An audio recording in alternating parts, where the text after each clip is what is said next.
Тәрбие сағатын айттық, саяхатты айттық. Енді үшіншісі ол ата-ана. Ата-ана сіздің жағыңызда болса, любой проблеманы шешіп тастауға болады. Енді мектептің заңы бойынша ата-анадан ақша жинауға болмайды, бірақ біз жинадық деген. Ол енді балалардың бір іс-шара жасауға ғой енді. Өзіңе жинадық. Жаңа оны біз былай жасадық. Ата-аналар, құрметті ата-аналар, 25 оқушыға 1000 теңгеден айына бір фонд создавать етейік. Соған салып отырсаңыздар, ай сайын мен жаңағы Астанаға барып келіп жатырмыз, музейлерге барып келіп соған жұмсаймын, отчетын беріп отырамын дедім да. Бұл балалардың тәрбиесіне әсер етеді дедім. Ата-аналар көнді. Все, бұл жіберіп отыр. Атқа, назар. Мынау фотолар бізде балалардың үйіне қонаққа барғанбыз. Оказывается, мынандай нәрсе бар екен. Әрбір үйде баланың сабақ оқитын орны болу қажет екен. Солай ма?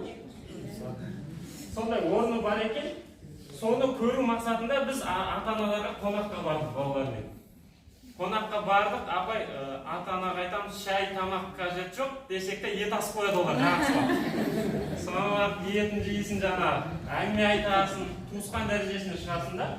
Сонда балалармен барған кезде балалар тілек айтып үйренеді сол жерде, дастархан үстінде. Басында қиналады. Сосын уже профессионал болып кетеді оларда. Дайындалып келеді, сен тілек айтасың, дайындалып келеді. Ата-анаға бала тілек айтқан кезде, домбыра тартатыны, домбыра ойнаған кезде сынады ата-ана. Все, любой каприз, қанша ақша керек.